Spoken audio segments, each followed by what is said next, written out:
नमस्कार, आप देख रहे हैं सीहोर लाइव 24 न्यूज। आइए बात करते हैं आज मध्य प्रदेश की 25 बड़ी खबरों की। खबर देखने से पहले यदि आपने हमारे न्यूज चैनल को अभी तक सब्सक्राइब नहीं किया है तो सब्सक्राइब कर लें और साथ में आने वाली बेल आइकन को दबा दें ताकि हर खबर सबसे पहले आप तक पहुंच सके। तो आइए बिना देर शुरू करते हैं मध्य प्रदेश की 25 बड़ी खबरें फटाफट। देश का पहला kids friendly Covid vaccination centre तैयार, सीएम शिवराज ने दी बधाई। बड़ों के बाद अब बच्चों को भी कोरोना की वैक्सीन लगाई जाएगी, जिसके लिए सरकार। मध्य प्रदेश में दीपावली के बाद हो सकते हैं पंचायत चुनाव। मध्य प्रदेश में त्रिस्तरीय पंचायत राज संस्थाओं के चुनाव दीपावली के बाद नवंबर के अंतिम सप्ताह में हो सकते हैं। राज्य निर्वाचन आयोग ने इसकी तैयारियों को अंतिम रूप देना प्रारंभ कर दिया। 21 अक्टूबर को राज्य निर्वाचन आयुक्त बसंत प्रताप सिंह ने सभी कलेक्टर और जिला निर्वाचन अधिकारियों की बैठक बुलाई। आयोग के सचिव बीएस जामोद ने बताया कि सामान्य प्रशासन विभाग के प्रमुख सचिव कार्मिक को पत्र लिखकर कहा गया कि राज्य निर्वाचन आयुक्त अधिकारियों के साथ वीडियो कॉन्फ्रेंसिंग के माध्यम से बैठक करेंगे। युवाओं को मिलेगा रोजगार, आत्मनिर्भर एमपी के लिए इस सेक्टर पर फोकस करेगी सरकार। मध्य प्रदेश को आत्मनिर्भर बनाने के लिए सरकार ने कोशिशें तेज कर दी। इसके तहत मध्य प्रदेश सरकार ने उद्योगों के विकास के लिए एमएसएमई विकास नीति 2021 का ऐलान किया। इस नीति का उद्देश्य प्रदेश में उद्योगों के विकास के लिए अनुकूल माहौल बनाना है। साथ ही इससे प्रदेश के युवाओं को रोजगार भी मिलेगा। मध्यम लघु सूक्ष्म उद्योग विकास नीति के तहत सरकार का फोकस पावर लूम सेक्टर पर है। इस नीति के तहत सरकार पावर लूम की बंद इकाइयों को फिर से शुरू करने के लिए कई रियायतें देगी। फसल बीमा योजना नई सूची जारी, लाभार्थी किसानों को मिलेगा पैसा। मध्य प्रदेश राज्य सरकार द्वारा प्रधानमंत्री फसल बीमा योजना शुरू करने के बाद एमपी फसल बीमा योजना कार्यक्रम लागू किया गया। भारतीय माननीय प्रधानमंत्री नरेंद्र मोदी गारू ने प्रधानमंत्री फसल बीमा योजना की शुरुआत की है, जिसे किसान लाभार्थी को उनकी फसल के लिए बीमा प्रदान करने के लिए पीएमएफबीवाई योजना भी कहा जाता है। इस पीएमएफबीवाई योजना के तहत मध्य प्रदेश राज्य किसान लाभार्थियों को उनकी फसल के नुकसान के लिए मध्य प्रदेश राज्य सरकार से बीमा मिलेगा। एमपी बोर्ड में पास होना और आसान, 10वीं 12वीं की परीक्षा का पैटर्न बदला। ऑब्जेक्टिव 40 अंक के होंगे, तिमाही परीक्षा से लागू हुआ। माध्यमिक शिक्षा मंडल मध्य प्रदेश की 10वीं और 12वीं बोर्ड परीक्षा में पास होना अब आसान हो गया। एमपी बोर्ड ने रिजल्ट को बेहतर करने के लिए सत्र 2021-22 से परीक्षा का पैटर्न बदल दिया। प्रश्न पत्र में अब 40% अंकों के ऑब्जेक्टिव प्रश्न होंगे। पास होने के लिए 33 अंक जरूरी होते हैं। स्कूली शिक्षा मंत्री इंदर सिंह परमार ने बताया कि नई शिक्षा नीति के अनुसार ये बदलाव किया गया है। विंटर शेड्यूल का सुखद आगाज, अब प्रयागराज, जोधपुर और सूरत से जुड़ेगा इंदौर। देवी अहिल्याबाई होलकर अंतर्राष्ट्रीय एयरपोर्ट पर इस माह के अंत से शुरू हो रहे विंटर शेड्यूल में नई सौगात मिलने जा रही है। दरअसल 31 अक्टूबर से निजी उड़ान कंपनी इंडिगो प्रयागराज, जोधपुर और सूरत के लिए सीधी उड़ानें शुरू करने जा रही है। इसी के साथ इंदौर से सीधी उड़ानों की संख्या कोरोना काल से अधिक हो जाएगी। कंपनी ने इनकी बुकिंग शुरू कर दी है। तय फीस से ज्यादा मैनेजमेंट कोर्स की स्कॉलरशिप करने की तैयारी। मैनेजमेंट कोर्स की फीस को बढ़ाने के लिए निजी कॉलेजेस ने प्रशासन पर दबाव बनाना शुरू कर दिया। कॉलेज फीस नियामक आयोग से तय फीस की मांग कर रहे हैं, जबकि प्रशासन एक राशि तय करना चाह रहा है। इस निर्णय की खिलाफत कुछ कॉलेज कर रहे हैं। उनका दावा है कि जब फीस का निर्धारण शासन स्तर पर हुआ तो उसी के आधार पर क्यों स्कॉलरशिप दी जा रही है। बेहतर संस्थानों को ज्यादा शुल्क दिया जाए। इधर प्रशासन ने फिलहाल मामले पर कार्रवाई का दावा किया है। इंदौर को मिलेंगे 73 electric charging station, 600 city bus stop बनाए जाएंगे, 250 एसी और नॉन एसी बसें भी चलेंगी। नगर निगम आयुक्त ने सिटी बस ऑफिस में विभिन्न परियोजना को लेकर बैठक की। उन्होंने शहर में 73 इलेक्ट्रिक स्टेशन बनाने के साथ ही 600 नए सिटी बस स्टॉप बनाने के निर्देश भी दिए। आयुक्त और प्रबंध निर्देशक Atal Indore city transport services limited Pratibha Pal के द्वारा बुधवार शाम सिटी बस ऑफिस में लोक परिवहन सेवा के सुचारू संचालन और वर्तमान संचालित परियोजना पर विस्तृत समीक्षा और बैठक की गई। मध्य प्रदेश के हर संभाग में 10,000 पौधे रूट ट्रेनर में तैयार होंगे। वन विभाग अगले साल से प्रदेश के सभी वन मंडल में रूट ट्रेनर में पौधे तैयार करेगा। हर वन मंडल में प्रयोग के तौर पर 10-10 हजार पौधे तैयार किए जाएंगे। ये बात वन बल प्रमुख रमेश कुमार गुप्ता ने कही। वे मंगलवार को राजधानी स्थित अहमदपुर नर्सरी में राज्य स्तरीय कार्यशाला को संबोधित कर रहे थे। ये प्रयोग पौधा तैयार करने की प्रक्रिया में पॉलीथीन का उपयोग खत्म करने के लिए है। गुप्ता ने नर्सरी प्रभारियों से कहा कि रूट ट्रेनर पद्धति से पौधे उगाने का काम जनवरी 2022 से हर हालत में शुरू कर दें। सीएम शिवराज सिंह चौहान का मध्य प्रदेश की लाडलियों को बड़ा तोहफा। मध्य प्रदेश में लाडली लक्ष्मी दिवस और उत्सव मनाया जाएगा। मध्य प्रदेश सरकार बेटियों को आत्मनिर्भर बनाने की दिशा में अग्रसर है। लाडली लक्ष्मी योजना 2.0 आत्मनिर्भर लाडली से अब प्रदेश की हर बेटी सामाजिक और आर्थिक रूप से सशक्त होगी। स्नातक और व्यावसायिक पाठ्यक्रम की पढ़ाई करने वाली छात्राओं को 2 साल की शिक्षा पूरी करने के बाद 20,000 की राशि राज्य सरकार प्रदान करेगी। लाडली लक्ष्मी योजना 2.0 आत्मनिर्भर लाडली के बेहतर बदलाव करने के लिए आमजन से सुझाव लेकर योजना में बदलाव भी किए जाएंगे। मध्य प्रदेश सरकार ने लिया यू टर्न, सांडों की नसबंदी का फैसला वापस, कांग्रेस ने किया राजनीतिकरण।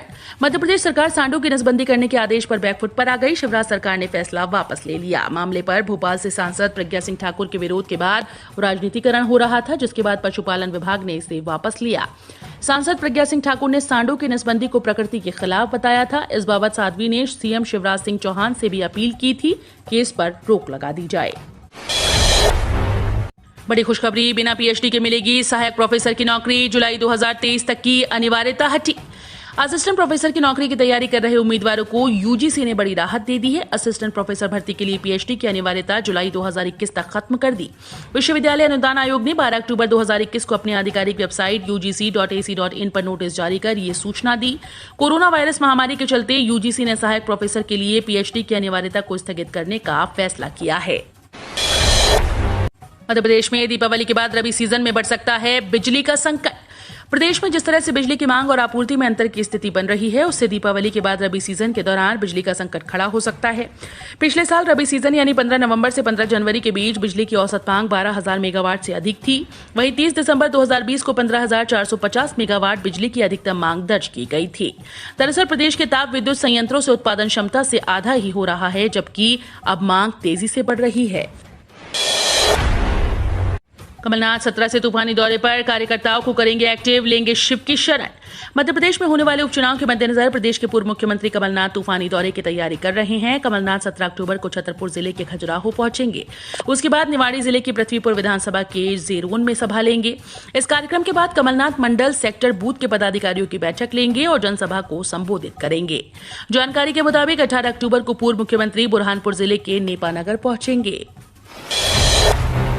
भिंड डीजे पर हाईकोर्ट की टिप्पणी, इन्हें न्याय सिद्धांत के खिलाफ कार्य करने की आदत हो गई है। हाईकोर्ट की एकल पीठ ने हत्या के आरोपित को जमानत दिए जाने के मामले में जिला और सत्र न्यायालय के जिला न्यायाधीश की कार्यप्रणाली पर गंभीर टिप्पणी की। कोर्ट ने कहा कि जिला न्यायाधीश अक्षय कुमार द्विवेदी की न्याय के सिद्धांत के खिलाफ कार्य करने की आदत सी हो गई है।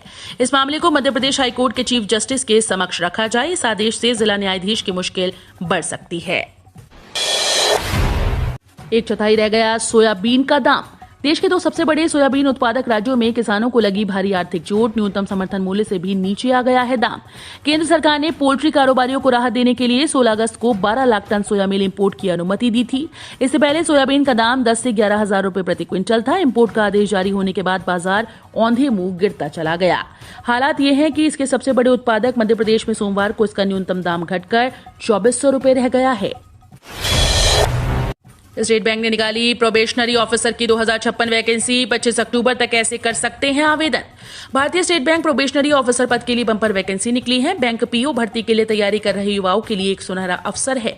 स्टेट बैंक के मुताबिक कुल 2056 पदों के लिए भर्ती निकाली गई। इच्छुक अभ्यर्थी आधिकारिक वेबसाइट sbi.co.in पर जाकर आवेदन कर सकते हैं। बता दें कि आवेदन की प्रक्रिया 5 अक्टूबर से शुरू हो चुकी है। वहीं 25 अक्टूबर आवेदन की अंतिम तिथि होगी।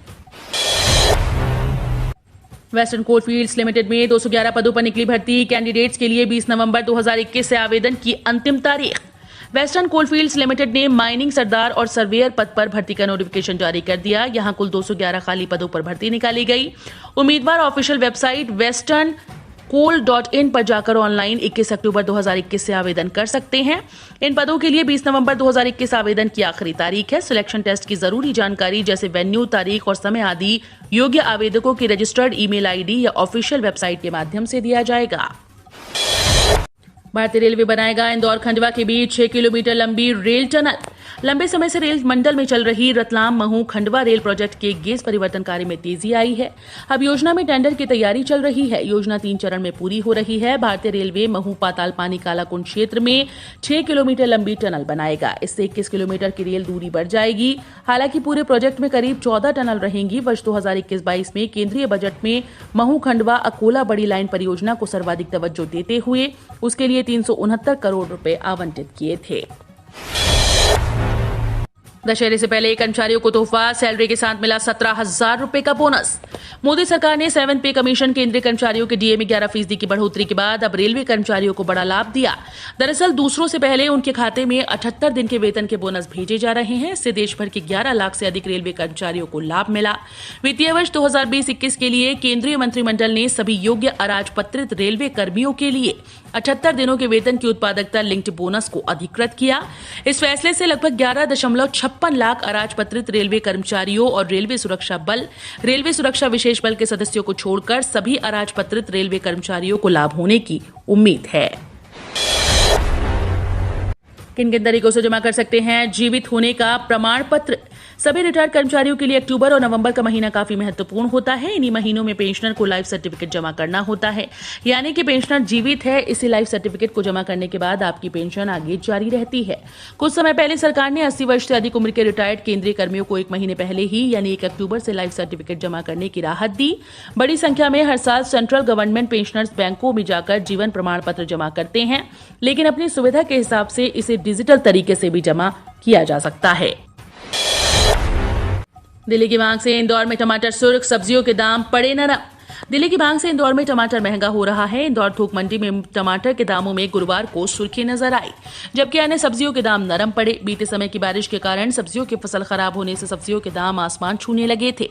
गुरुवार को देवी अहिल्याबाई होलकर थोक मंडी में टमाटर 700 रुपए से 800 रुपए प्रति क्रेट बिका। राकेश टिकैत ने जांच पर जताया संतोष, कहा केंद्रीय मंत्री की बेटी की रेड कारपेट गिरफ्तारी ने किसानों में गुस्सा बढ़ाया। भारतीय किसान यूनियन के राष्ट्रीय प्रवक्ता राकेश टिकैत ने लखीमपुर की हिंसा के मामले में चल रही जांच पर गुरुवार को नाखुशी जाहिर करते हुए कहा कि केंद्रीय गृह राज्य मंत्री अजय मिश्र की बेटी की रेड कारपेट गिरफ्तारी ने आंदोलन कर रहे किसानों के गुस्से को भड़का दिया। अजय मिश्र को मंत्री पद से बर्खास्त करने की मांग करते हुए टिकैत ने कहा कि आरोपी के पिता अगर पद पर बने रहेंगे तो निष्पक्ष जांच नहीं हो सकती। एक बार फिर बदलेगा मौसम, शनिवार से जिले में लगेगी बारिश की झड़ी। मध्य प्रदेश में मानसून की विदाई के बाद मौसम शुष्क हो गया। आसमान साफ होने की वजह से धूप खिली हुई है। हालांकि देर रात उत्तरी हवा चलने से ठंड बढ़ती नजर आ रही है। इसके अलावा प्रदेश के कई जिलों में न्यूनतम तापमान में गिरावट रिकॉर्ड की गई।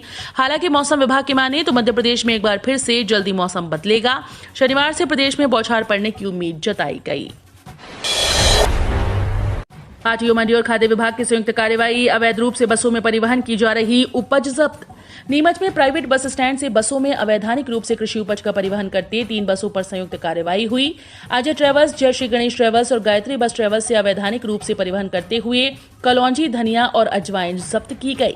ये कार्रवाई मंडी प्रशासन, आरटीओ विभाग और खाद्य विभाग ने की है। केंद्र सरकार ने सबके बुढ़ापे का किया जबरदस्त इंतजाम। पेंशन धारक के बाद भी फैमिली में मिलेगा 1 को लाभ। केंद्र सरकार ने केवल सरकारी कर्मचारियों के नहीं बल्कि देश के हर युवाओं की चिंता की है। केंद्र की अटल पेंशन योजना से जुड़कर देश का हर युवा अपने बुढ़ापे को संवार सकता है। ये जरूरी नहीं कि वो सरकारी नौकरी में हो। इस योजना में बेहद कम निवेश के साथ बुढ़ापे को टेंशन फ्री बनाया जा सकता है।